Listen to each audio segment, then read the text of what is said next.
27 Mei 2006 silam. Kota Bantul diguncang gempa dengan kekuatan 5,9 skala Richter pada pukul 5:53 waktu Indonesia bagian Barat. Pada saat itu, gempa ini tidak hanya memporak-porandakan kota Bantul. Beberapa kota di antaranya juga turut merasakan dahsyatnya guncangan gempa pada saat itu. Cepoko Sawit menjadi salah satunya. Desa yang masih merupakan wilayah Boyolali menjadi saksi gempa bumi di tahun 2006. Peristiwa tak terduga ini masih jarang diketahui oleh kebanyakan orang. Media massa pada saat itu pun banyak meliput berita gempa bumi di wilayah Bantul dan sekitarnya. Meskipun kurang terekspos oleh media massa, bantuan untuk masyarakat Cepoko Sawit terus diupayakan oleh pemerintah. Bahkan terdapat pula monumen gempa bumi di Cepoko Sawit. Monumen ini banyak menyimpan sejarah dan juga kesedihan para korban gempa. Saya pun menemui Pak Daliman selaku Lurah Desa Cepoko Sawit yang juga menjadi salah satu korban dari peristiwa gempa bumi tahun 2006. Menurut informasi yang telah beliau sampaikan, terdapat banyak bantuan bagi masyarakat Cepoko Sawit yang terdampak gempa bumi. Untuk letak geografis Desa Cepoko Sawit pada tahun 2006 ini luas wilayah ada 123,9 hektar. Nah, wilayah tersebut membujur dari barat sampai ke timur, dan di wilayah barat ini berbatasan dengan Desa Gombang, yang wilayah utara berbatasan dengan Desa Jenengan dan Desa Cipangan. Terus sebelah timur berbatasan dengan Desa Jatirejo, sedangkan yang sebelah selatan ini berbatasan dengan Desa Kemasan. Apakah Bapak selaku lurah pada saat ini juga merasakan gempa bumi di tahun 2006? Tentu saja merasakan. Waktu itu kami pagi-pagi itu kan sudah terbiasa ya, kalau pagi ini ngantar anak sekolah. Waktu itu jam 6 lebih 10 menit kalau tidak salah, itu kami keluar dari rumah bawa motorku, terdapat goncangan yang sangat besar. Nah ini dari warga sudah pontang-panting ya, karena ya agak lama, besar dan agak lama. Akhirnya memang ada yang rumahnya rubuh, ada yang bengkak dan sebagainya. Ini memang kejadian yang sangat luar biasa bagi kami ya. Ini pengalaman kami. Waktu itu kami juga tetap ngantar anak ke sekolah, tapi di jalanan juga sudah ada rame. Ternyata setelah saya keliling di kampung kami, ternyata rusaknya parah sekali. Tidak hanya retak-retak, tapi ada yang ambruk gitu rumahnya. Bagaimana pemulihan masyarakat pasca terjadinya gempa? Ya, untuk pemulihannya memang memerlukan waktu yang agak lama, karena untuk mengembalikan warga masyarakat dari trauma itu memang agak lama juga, termasuk untuk membangun rumah kembali itu juga memerlukan waktu yang cukup lama, karena dari warga sendiri juga tidak bisa langsung membangun rumahnya karena tidak bisa kerja. Akhirnya dari pemerintah itu ada istilahnya stimulan, itu ada stimulan dengan besarannya ini memang tidak sama, tergantung dari parah dan tidaknya rumah yang rusak. Jadi untuk waktunya memang agak lama lah, itu dibantu dari berbagai elemen masyarakat, bukan hanya pemerintah tetapi juga dari LSM dan sebagainya.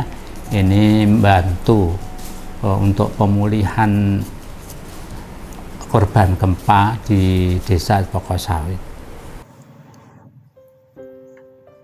Selanjutnya, saya menemui Pak Slamet yang pernah menjabat sebagai Lurah Cepokosawit pasca gempa bumi tahun 2006 dan juga menjadi korban dari gempa bumi yang telah terjadi.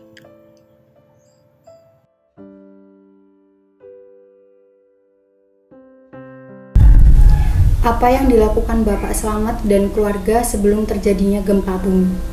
Iya, karena gempa itu terjadi di kurang dari jam 6 ya, artinya kan itu waktu-waktu kami di desa itu ya sibuk dengan kegiatannya masing-masing. Jadi kalau saya bersih-bersih di luar rumah, kemudian istri baru masak untuk anak-anak, kemudian anak saya yang gede baru mandi, yang kecil ikut mbahnya. Bagaimana detail kejadian gempa yang Bapak alami pada saat itu? Jadi gini Mbak, itu kejadiannya kan cepat sekali ya, artinya hitungannya kan detik, jadi sekejap. Artinya kalau saya saja yang langsung mengalami itu, ketika saya baru menyapu di halaman, itu sepengetahuan saya tanah itu bergelombang, tapi cepat sekali. Artinya begitu sadar, rumah saya sudah roboh semua. Artinya bangunan di kanan kiri rumah saya roboh, dan saya sudah nggak ingat artinya istri saya di mana, anak saya di mana, cuma tahu-tahu sudah di depan saya itu rumah saya sudah roboh semua. Seperti itu saja. Jadi cepat sekali. Hitungannya kan detik itu. Bagaimana kondisi keluarga Bapak pasca gempa terjadi, Pak? Jadi begitu kejadian, artinya ketika saya melihat rumah saya itu sudah roboh di beberapa titik, kemudian baru saya ingat anak istri ya, artinya anak saya yang besar pada waktu itu, karena yang kecil ikut baik kan gitu jalan-jalan kalau pagi, itu yang besar posisinya di depan rumah di pas teras rumah saya yang roboh, Mbak. Jadi di antara puing-puing. Kemudian kalau istri saya cuma dia dengar teriakan minta tolong, karena ternyata nggak kelihatan sih, cuma suaranya. Jadi dia posisinya ternyata di samping timur rumah saya kan, dan saya langsung ke sana. Ada beberapa tetangga yang berusaha untuk menyelamatkan istri karena tertimpa reruntuhan rumah di sebelah saya. Jadi di rumah padi saya masuk di jendela kaca yang pecah itu. Jadi sambil saya dengan tangan seadanya saya berusaha untuk menyingkirkan reruntuhan. Kemudian ada beberapa tetangga saya, alhamdulillah karena dekat, itu yang membantu. Nah, kemudian langsung mengevakuasi ke jalan. Jadi alhamdulillah di posisi karena ada bantuan, ada tetangga yang punya mobil, kemudian tahu posisi istri yang lukanya banyak di belakang, itu langsung dibawa ke rumah sakit terdekat pada waktu itu. Gitu kejadiannya. Ketika istri Bapak langsung dievakuasi ke rumah sakit, penanganan apa yang dilakukan pihak rumah sakit setelah mengetahui istri Bapak terkena gempa? Iya, jadi itu saya sangat bersyukur ya, karena dalam kondisi yang korbit, semua orang berusaha menyelamatkan diri dan harta bendanya. Itu kebetulan tetangga saya sebelah barat itu punya mobil, dan alhamdulillahnya lagi bahwa mobilnya itu yang walaupun bangunan runtuh tapi bisa mengakses di tempat istri saya. Jadi maka ketika itu langsung beliau ambil mobil, evakuasi mandiri dengan saya dan keluarga. Kemudian waktu itu kita berpikir untuk ke puskesmas, sebenarnya puskesmas yang terdekat pada waktu itu di Banyudono. Dan ketika sampai di sana itu kami baru sadar bahwa kondisi itu istri itu patah tulang belakang, Mbak. Jadi kita sebenarnya awal nggak tahu, makanya kita pada waktu evakuasi ya asal yang penting istri itu keluar dari area, kemudian di jalan yang aman kan begitu, kalau kita takut ada rubuhan lagi. Jadi makanya setelah diketahui seperti itu kondisinya di rumah sakit di Puskesmas Banyudono, baru kemudian dirujuk ke RC, di rehab medik khusus di Surakarta terkait ortopedi, rumah sakit ortopedi. Jadi kami termasuk pasien gempa pertama yang sampai di Surakarta, karena yang lainnya belum tahu kalau pada waktu itu Boyolali kena gempa. Jadi baru kami yang pertama kali sampai di rumah sakit ortopedi pada waktu itu. Lalu bagaimana proses penyembuhan dari istri Bapak? Apakah ada bantuan dari pemerintah atau murni dari bantuan sosial saja? Iya, alhamdulillahnya memang untuk tangga bencana terkait pasien yang sakit, artinya sakit yang perlu dirawat dengan harus operasi seperti istri saya itu, pelayanan di ortopedi, karena kami pada waktu itu kebetulan masuk di ortopedi karena yang spesialis tulang itu penanganannya cepat sekali, karena memang di sana rujukan. Alhamdulillahnya itu kami dirujuk di rumah sakit yang memang rujukan untuk patah tulang. Jadi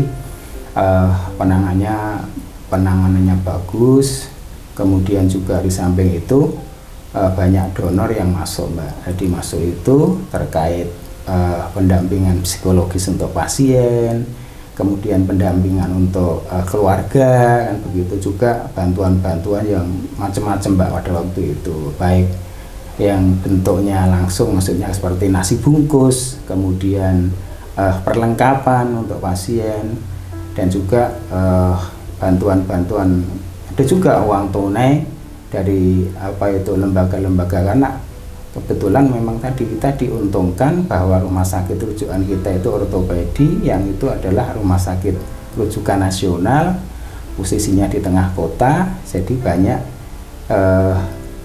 kelompok masyarakat ataupun NGO yang berkunjung ke sana, yang sangat peduli kepada korban bencana gempa pada waktu itu. Saya pun kemudian bertemu dengan Pak Sapoang. Beliau merupakan guru kunci dari Monumen Gempa Bumi 2006, yang sekaligus merupakan korban dari gempa bumi yang terjadi di Cepoko Sawit. Beliau menyampaikan bahwa koleksi-koleksi yang terdapat dalam Monumen Gempa Bumi 2006 berasal dari masyarakat Desa Cepoko Sawit. Dan di samping itu, di dalam Monumen Gempa Bumi tahun 2006 terdapat patung gajah putih yang legendanya cukup dikenal oleh masyarakat Cepoko Sawit.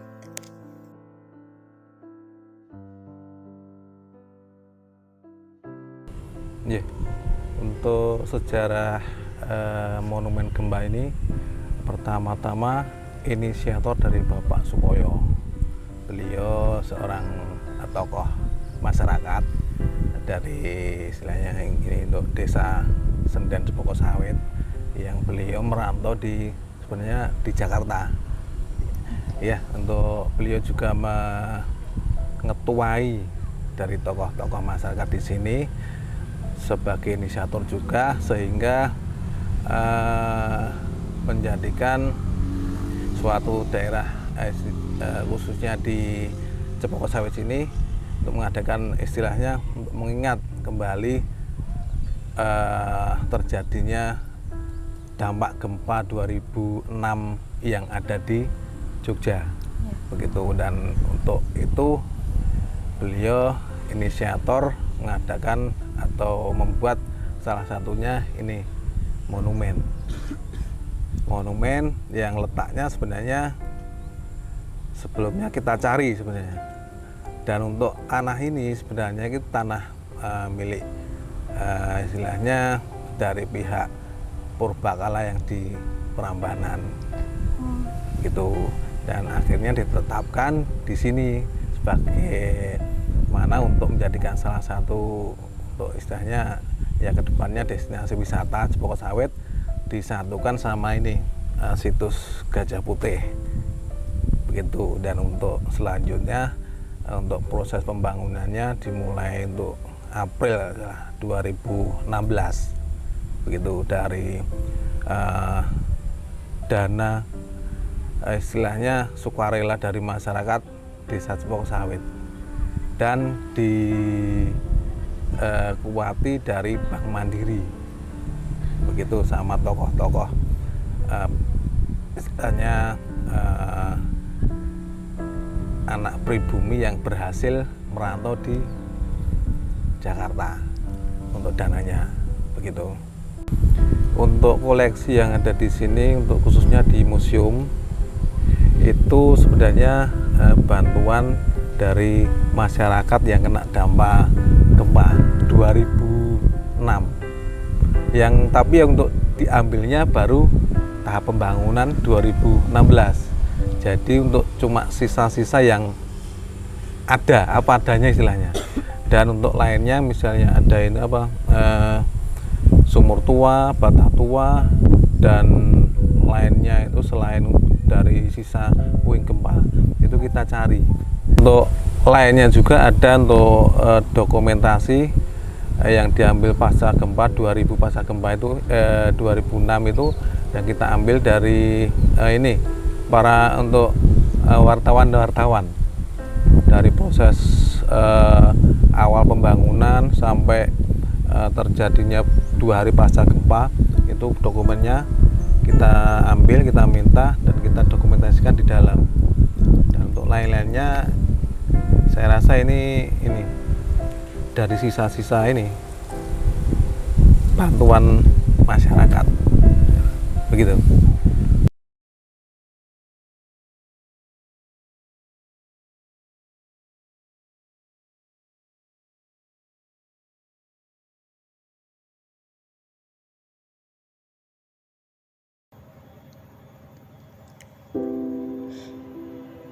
Di hari Sabtu 10 tahun yang lalu, ketika waktu subuh telah berlalu, aktivitas warga mulai berpacu.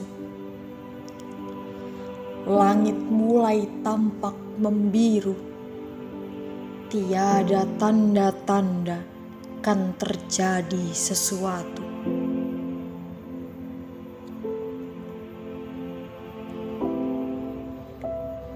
Tiba-tiba bumi tergoncang menderu, suara gemuruh dan jeritan nan pilu. Langit menjadi gelap pekat dengan debu.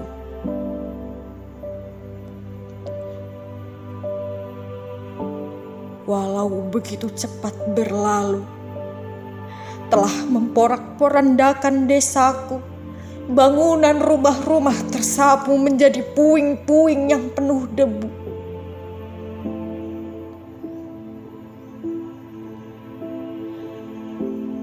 Sabtu pagi yang mencekam desaku.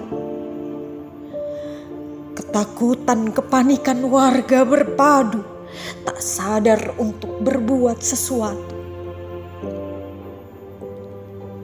Semuanya tergerak karena spontan dari kalbu. Ya Allah, ya Tuhanku, itu semua telah menjadi kehendak-Mu, memberikan cobaan berat di desaku. Namun niscaya ada hikmah di balik itu.